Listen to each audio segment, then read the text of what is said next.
something crosses the road. It's skeletal, like fleshy, and it stands up, and then it like kind of just almost like leaps. They look back and they see one. Clear as day. It walked 5 feet away from my audio recorder. We just saw a Bigfoot. Holy crap. I've been pinched, I've been tapped on the shoulder, I've had my name hollered, a hand came up underneath my left arm. I said, little son of a bitch tried to get me. That was the time that I decided you don't sleep inside that building. Did you see that? The cow cur, it's big, it's white, and it runs faster than any man could ever run. And it would lean out behind the tree. And that's why we never go out. Because the booger will get you.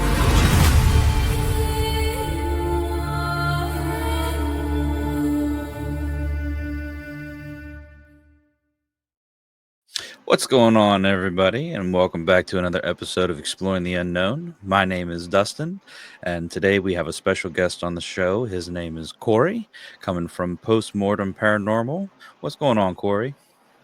Doing well. How are you doing today? I'm doing well. Thanks for taking the time out for coming on the show. My pleasure. My pleasure. Thank you for having us. Absolutely. I know you was kind of talking to Luke mostly there. I'm kind of busy with everything. I got a lot going on right now, so I understand. I'm right there with you. Yeah. So tell me a little bit about yourself and how you got into the paranormal field and a little bit behind Postmortem. Absolutely. So, my name is Corey. I'm one of 6 members of Postmortem Paranormal. My specialty is kind of in the UFO conspiracy realm of things. The paranormal has really been a part of all of our lives since I could remember, honestly, probably about 5 or 6 years old. I personally started getting more into the paranormal in the public sense once I watched a show called Hellier. Really opened my eyes to some strange things, and some strange things started to happen to myself and my family. And 2 years after watching that, it just kept coming back up. And one day I was like, you know what? I think we should share our experiences with the public and see what people think. And now we're here. Yeah, that's awesome. What kind of strange experiences were you having?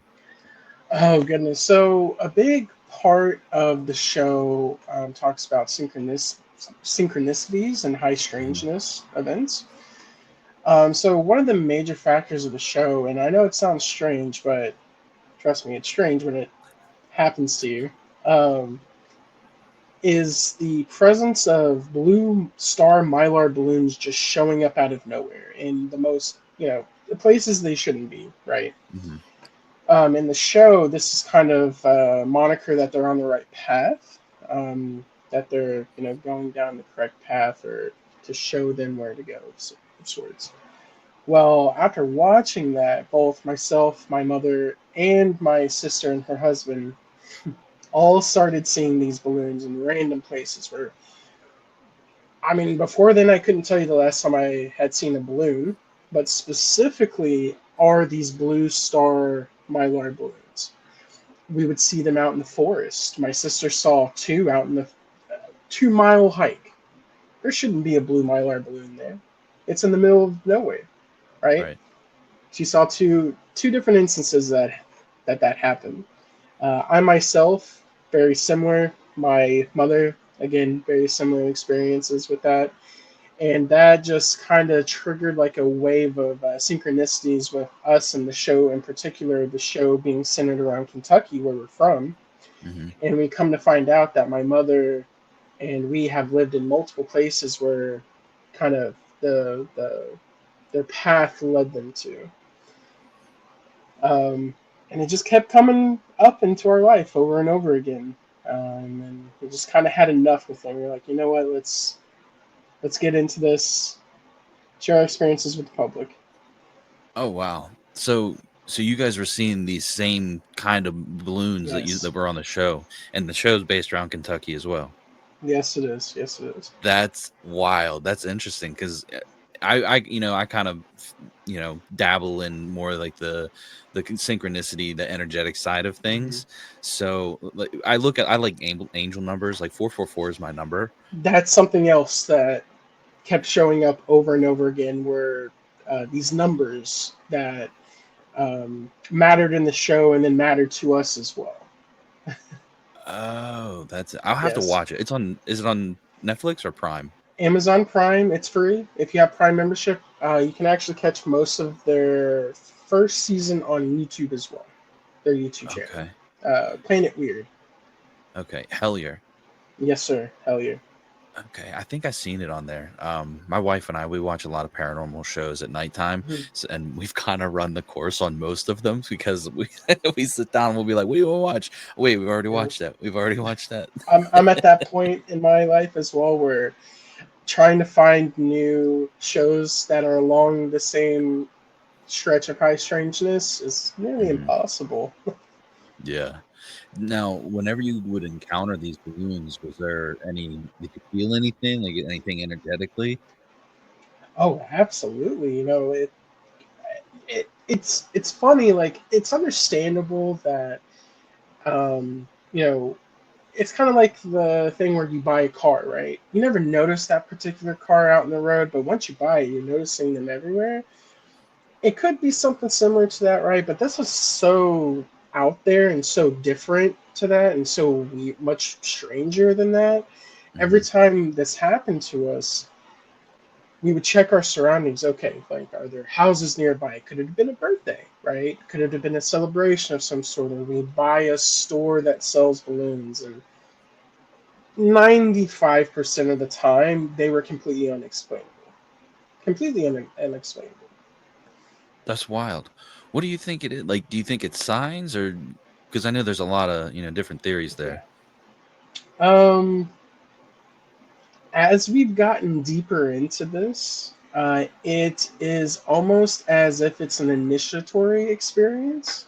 It's like the start of an initiatory experience into Okay. something stranger. So you brought up about the numbers, right? Well, Hmm. numbers play a huge role in Hellier, and since numbers have always played a huge role in our life, but not to this extent.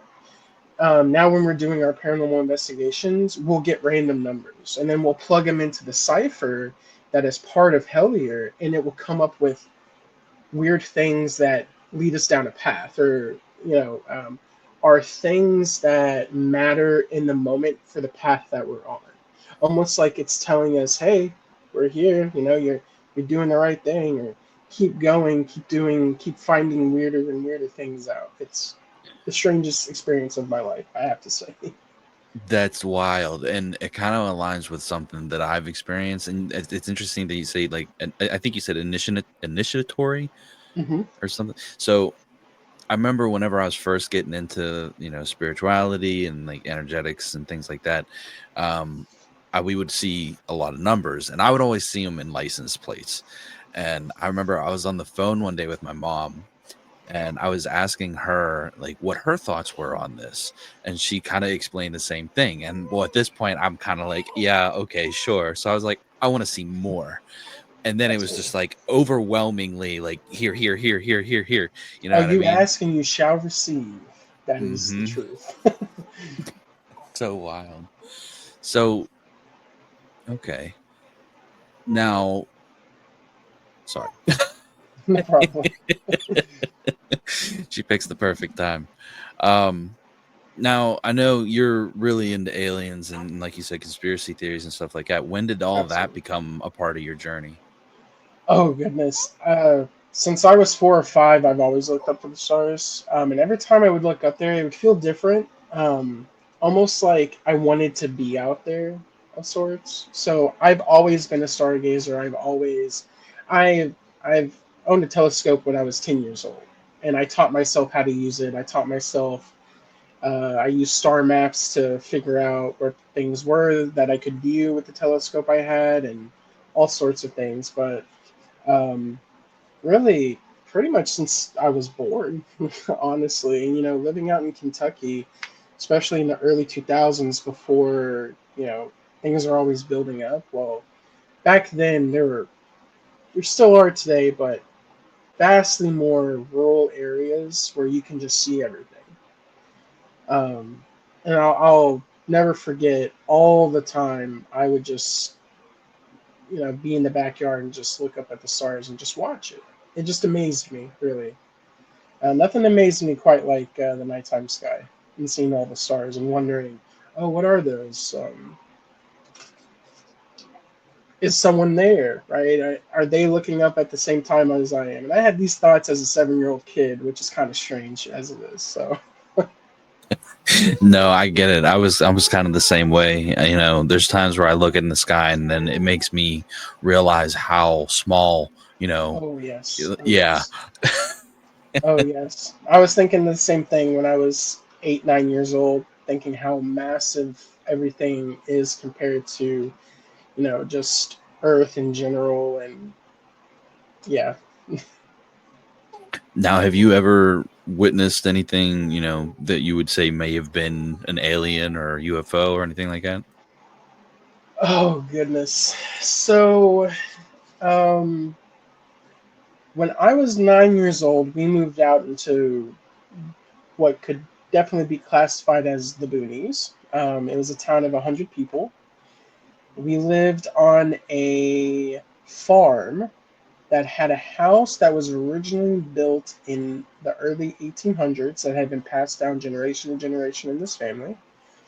Actually, inside one part of the house still had the original logs, like one of the walls, and it had all their names etched into it in the years. That place was probably the first time I had seen um, lights that I couldn't explain. Definitely were not planes. They were moving in strange behaviors, and I myself witnessed this. My sister witnessed this. My dad, my mom, we all witnessed this at various points. That was the first time, right? Nothing crazy. However, since starting this journey of sharing our experiences with the public and getting more into the high strangeness things, I have experienced more in the last 4 to 6 months of my life than I have in my entire life, prior to starting to share this and going down this path. I've seen drones morph together and then completely disappear. We actually caught that on film in one of our videos. I've witnessed, triangular craft bigger than the wingspan of 747s move right above my head, maybe 500 feet above me. Actually, my sister, myself, her husband, and my nephew, when we were in Pine Bush, New York in February, witnessed that the first time, and then I myself, about 2.5 weeks ago, taking out the garbage and coming back to the house, witnessed that again. And what's funny is before I went out to take the garbage, I'm like, should I bring my phone just in case if I live here in New Jersey, so there's a lot of drone activity.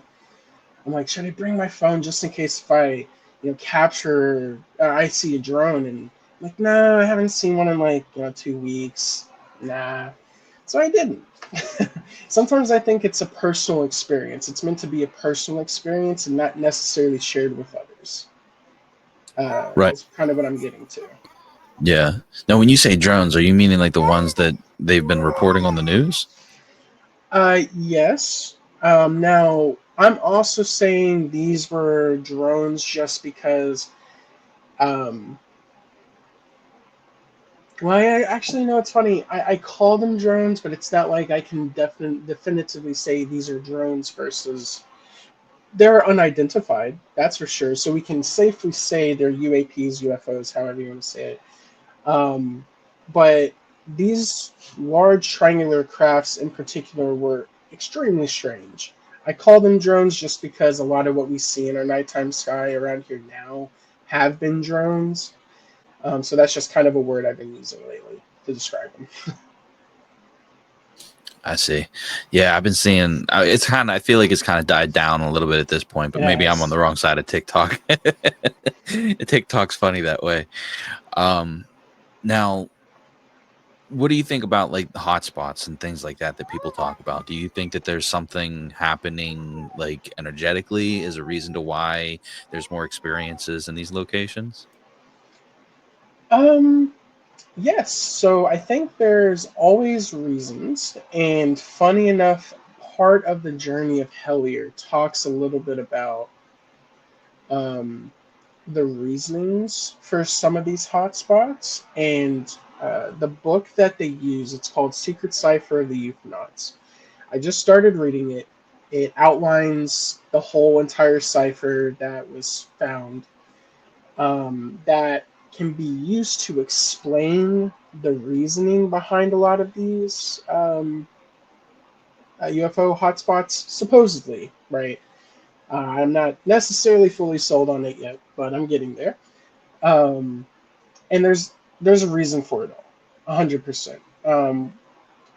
You'll if you really dig, really deep into a lot of these hotspots, you come to find out that a lot of them are on beds of limestone or quartz or particular rare earth metals.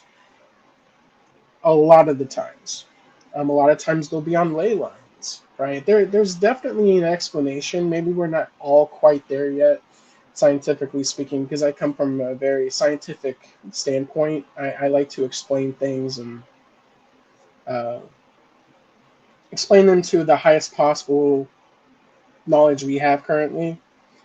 I just don't think that we're there quite yet with our knowledge to fully understand the why, but we can start to see the patterns, if that makes sense. Yeah. Yeah, that makes sense. I was just watching I think it was The Unexplained. I could be wrong. Do you ever see the meme of the guy that's like this and he's like aliens? Oh, absolutely. Ancient So he's Aliens guy. Yeah. yeah, he's in it might even be that show, but he's in this show. And one of the things that they were talking about was these monolithic formations or things like that, like strange locations around the world Oh, yeah. that have these large monoliths that have been erected. And they were talking about some of the reasoning Stonehenge. behind, yeah, the Stonehenge. That was one of them. That was one of them. And I think that there was some kind of, like you were saying, the mineral or the natural metals or whatever. Can't find the Limestone words. quartz, Limestone things like that. quartz, like yeah, things like that. Um, so yeah, that's interesting. I would like to visit some of those places. Um, Oh, absolutely. Just the history alone at some of these places are great for paranormal research on, either side of the aisle, whether you're really into the UFO conspiracy alien side of the aisle or the more traditional spiritual side of paranormal. I think it's all paranormal, but there are definite distinctions. Both of yeah, those sites are great for both. yeah. I want to go on a paranormal road trip and go visit like the Black Box and like Area 51 and stuff like that. Oh, absolutely. So, I mean, do you think, and like going towards like the Area 51 topic, do you think the government is preparing us for, maybe like a slow disclosure? Because it seems like that's what's kind of, heading in that direction. So I'm fairly confident that um, I don't know. Maybe this is a little too conspiracy, right? Pardon me, but I find that it's smoke and mirror tactics. They want people to look at this because they don't want people to really see other things that are going on. Yeah. That's something that's been historically used. It's Hmm. unfortunate. Um, I think it was just the right time with the drones. Yeah. Heck, it could have all been, the drones. Uh, Drones have been investigated heavily, and there are some strangeness with some of the drones, and there's a reason for them, right? But maybe it was completely concocted from the start. The drones were the start for them to then lead into the UFO disclosure, right? Right. Um, Unfortunately, a lot of the people that are surrounding that disclosure movement in the past have been known to be disinformation agents and lie or Oh. falsify these huge sightings that have video evidence that turn out to not really be real. Uh, So you gotta kind of keep them at a arm's distance from me, personally speaking. Yeah. I could be wrong. It could be the start of something good. One of the theories that I've heard is that they're using this as a way to prepare us because something else is coming. I've also heard a theory that they're using this as a way to. This actually was supposedly, some people did some research into the uh, dystopian science fiction books that were released in the 40s, 50s, 60s, and 70s. And a lot of what they're doing now with this UFO disclosure is kind of the start of those books where they bring forth either a way to unite us all by some one big bad thing that will unite us all for them to maintain control, or they're introducing something new for us to kind of almost worship in a way, Mm-hmm. right? Like these are the all beings, right? That Yeah. sort of thing. Some people have done some analysis, and it's very, according to them, it's very eerily similar to these Yeah. books. So, who knows? Very Yeah. interesting stuff. It's interesting. I'd not thought about, the fact that there was agents that were providing misinformation that was coming out that never once crossed my mind. So now I'm sitting here going, man, maybe the things that I was believing should be looked at another time. Like, David Grush, for example, coming out stating that the U.S. is in possession of non-human biologics. I mean, what do you think about that? Um, so let us think of it from the aspect that aliens are 100% real. They are species from a different planet. There are UFOs that visit us. Logically, the next step would be at some point or another, we would have gotten possession of a UFO, alien biologics. It's just the next logical step, right? Mm-hmm. However, um, coming at it from the standpoint of, what we do know as facts, there is something weird in the sky, right? And, again, the next logical step would be at some point in our, say, the last 100 years, there had to have been uh, a misstep by these things, and we would have recovered those. So I think that it is very highly possible. Absolutely. Yeah. Yeah. I would like it to be. I know there's so much that we see and it's hard to trust the things that we see online now, Oh especially with AI yes, and stuff. AI is crazy. Oh, I hate it because like Luke will give me pictures sometimes. He'll be like, "Dude, this is nuts." I'm like, "Yeah, That's but AI. I mean, it could be. It might not be." Yes, yes. I'm right there with you. I will I will be honest. Anything I see on TikTok, I immediately dismiss. I have to this day yet to see a single thing about seeing UFOs besides the Hmm. drones, that was legit. It has all been faked. And if you look at those views, they're massive views. They get massive views. And then you see people doing real good, honest research, and it pales into comparison. Hmm. It's kind of sad in a way, It's It kind of is. sad to see that. That's kind of where we are, where that sort of high fantasy, obvious fakes things is kind of at the forefront of, and people believe it too, without a doubt, Yeah. right? And there's Hmm. nothing wrong with that, but it's like they almost believe it without questioning it Yeah. sometimes. Right. That's why I like to say I'm a skeptical believer until I'm Absolutely. smacked in the face with it.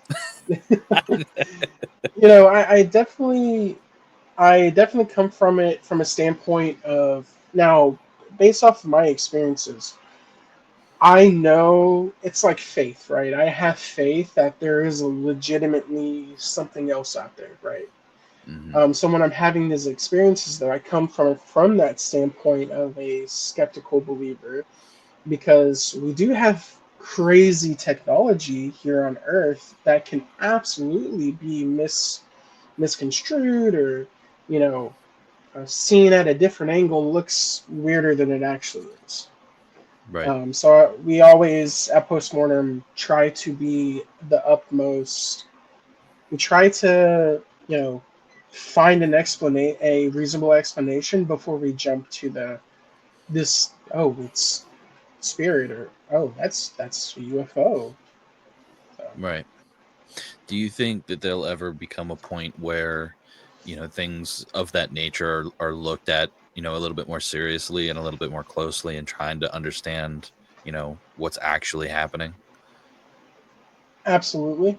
I think maybe even in our lifetime, maybe goodness 30, 40 years from now possibly, but I believe that in my lifetime we will get to a point where our technology, the technology that the common person, the technology that these researchers that are doing good honest research are doing, the technology is going to get to a point where it's not going to be able to be hidden anymore. And we're kind of starting to see that today now with the Skywatcher initiative that uses uh, their ex people that worked in the government developing advanced technologies with tracking aerial objects. So they use AI to create this catalog of objects that they track, and they're able to determine objects that are based on a scale, more than likely man-made versus unidentified. So Mm. they've gotten really good, and they use really advanced equipment to get relatively some of the best photos and videos I've seen of these objects. And they're just kind of starting the research, but you can check them out on YouTube, Skywatcher. Um, they've already captured some crazy evidence that are it's pretty explainable. And I think as that technology develops and other technologies, and it becomes more readily available to the public, we're going to hit a mass critical moment where you can't suppress it anymore. It's not going to be able to be suppressed anymore, and that's when we'll know. That's when we'll know. Right. That's awesome. I didn't know that there was, people using AI and things like that to do, investigation and things like that. I mean, I figured that eventually it probably would be, because I created a device. Let me see if I can grab it here. I'll show you real quick. Do you ever hear of a Raspberry Pi? Oh, absolutely. Yeah. So, oh, you ain't gonna be able to see it, but I used a Raspberry Pi. Oh man, it's really not gonna. Yeah, so I used a Raspberry Pi Okay. and I programmed it with AI to be an audio recording device that'll listen Okay. for specifics within the frequencies, and Certain then frequencies. and then it'll use Okay. AI to analyze, like what that could potentially be, and then if it's like a Okay. whisper or a disembodied voice, it'll try to Oh wow. transcribe it. Yeah. Yes. Yes. Okay. Yeah, and it'll clip it That's too. interesting. If you have like a 10-minute audio file and maybe only something happened in this part of the thing, it'll clip it Hmm. 5 seconds before and 5 seconds after. So it's not, you don't have to, do the whole file. Hopefully it's not missing That anything. I is mean, it's still amazing, man. prototype, but Yeah. Well, that's amazing. Please, if you need people in the field to test this to help train the AI, please let us know. yeah, We have a lot of things lined up this year that I think we can absolutely utilize that on to kind of help progress the development of it. Please let us know. yeah, Please. absolutely. That's an excellent device. See, I love stuff like that, right? Hmm. Because um, people are using AI to make fake things, right? But AI is an immensely powerful tool Hmm. to help and aid in investigations. Hmm. So Right. I love that application of it. I truly do. Thank you. That's awesome. Yeah, I hook it up to my parabolic microphone, so it makes even. Okay, makes it even better. Okay, so it needs a mic input Yeah, or so I output. have Sorry, uh or I guess input. Yeah, input out yeah. yeah, but I just have like a little audio I don't even know what to Chip. call it. Kind of sorta. It's a USB with a 3.5 millimeter jacks input, Okay. Oh, I and then I see. I just see. yeah. Oh, okay, okay. So you can. Uh, so it's like a 3.5 millimeter to USB uh, well, converter, I guess you can say. Yeah, essentially. Okay, okay. That's excellent. I love that. Yeah. I honestly do. I love seeing that. It tickles Thank me. you. Thank you. Yeah, we haven't got to use it yet, unfortunately. Mhm. It took me a while to get it together because I've never coded anything. So I Uh, literally had the idea and was like, okay, how can I make this work? So I used AI to help me figure it out. Nothing wrong with that, Nothing wrong with that at all. Right, right. Have you ever looked into Skinwalker Ranch? I have. I have. Would With an extremely skeptical eye. I I think understand. I'm about to rain on the parade with Skinwalker Range. No, it's perfectly fine. I don't know how I feel about it either. um, so let's think of it this way, right? Let's think of it this way.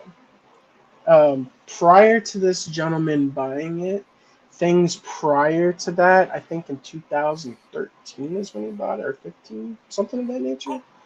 2011 maybe.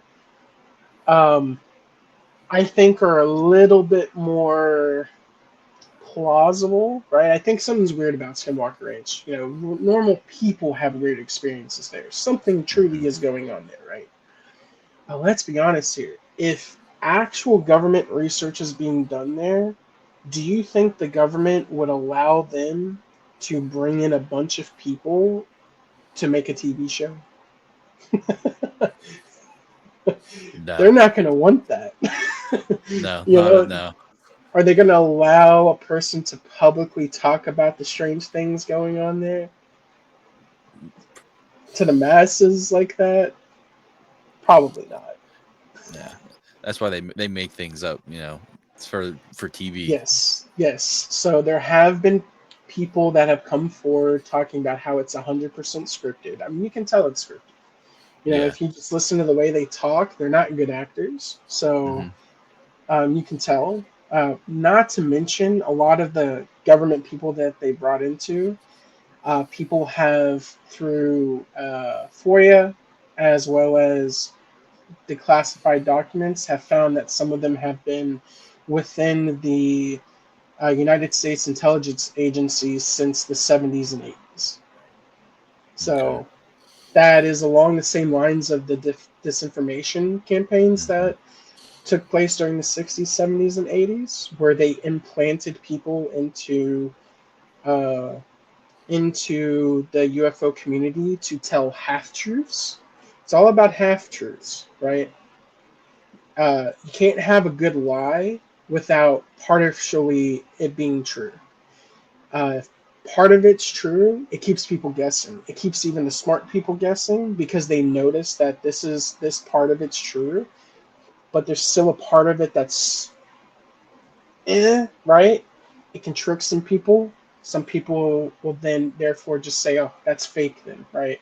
And part of it was Hmm. true. Um, I'm trying to think of his name. There's a very famous guy that, oh goodness, I think his last name was Doyle or something. Dole, can't remember. Um, but he came about during the 70s talking about these various inhuman biologics that they had at Area 51. Unfortunately, he was found that at that time he was working for the CIA and did not disclose it, and he was part of an actual active disinformation campaign to spread fake rumors about it of sorts. But what's Mm. funny is it's almost like he had to change your heart because after a certain point, he disconnected himself from that, or I guess became in their eyes radicalized, because then he actually started telling the truth. Oh wow. So yeah, it was interesting, the switcho change. It's like he went in not believing it maybe, and he was doing work for his government, and then he found actual weird stuff, and he's like, oh gosh, there's actually truth to this. Now I can't lie about this. Right. No. I don't think a lot of people pay attention to those little things, like the personality changes, or maybe the change in moral belief or something. You know what I mean? Absolutely, absolutely, absolutely. Yeah. That's awesome. Give me 1 second. I had a list of questions here that I was getting ready to ask you, and we kind of answered a lot of them without asking them. Sorry about that. No, that's perfect. That's the thing about these conversations is like it may start one way, but then it takes a different completely turn, and it's still a great conversation. It turns out to be even a Absolutely. better conversation. But yeah, so what's next for you and Postmortem Paranormal? Like, what do you guys have events or things you go to, or? Oh, absolutely. So, uh, this coming Friday, April 18th, we'll be traveling to Ohio, Central Ohio. We've talked about where we're going, but I'm not going to say here just in case, right? We do say it on our lives, but most of the people that come into our lives are we kind of know and come to trust. There's not so many people that we see them a lot, you know. We're going to a hotspot that's known for Bigfoots and UFOs and other anomalous sightings since about the 60s and 70s. So we're going to be there for the weekend, and we're going to do an investigation there live. So excited about that. Oh wow, that's awesome! And what date did you say that was? April 18th, we'll head out, and then we'll probably do the actual investigation on the 19th. That's awesome. We'll definitely be looking out for that. And then we can share your socials and think. Where can we find you guys at? So you can find us at Postmortem Paranormal on TikTok and YouTube. I think they're both Postmortem Paranormal now. If you go to our TikTok, Postmortem Paranormal, we have a link tree there. It leads to all of our socials. That's probably the easiest way for people to see it all. Absolutely. We can share that link if that's okay with you. We'll share it down in the Oh, description that please. way. Yeah, that way people can find you a little easier.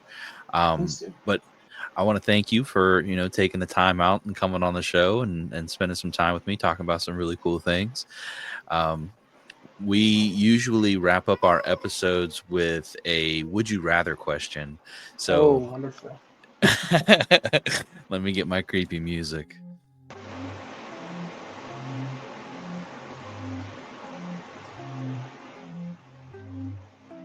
Can you hear me okay? Yep, I can hear you now. Okay. What would you rather be abducted by aliens for 24 hours and come back with no memory of it, or have a full alien encounter that you remember but no one believes? I would rather have a full alien encounter that no one believes, honestly. Why is that? Because, like I said before, I feel that some experiences are very personal to yourself, and I've had a lot of those recently. Uh, Not that people haven't believed, but I'm okay with just having those experiences that I just have for myself. It's okay. It's enough for me.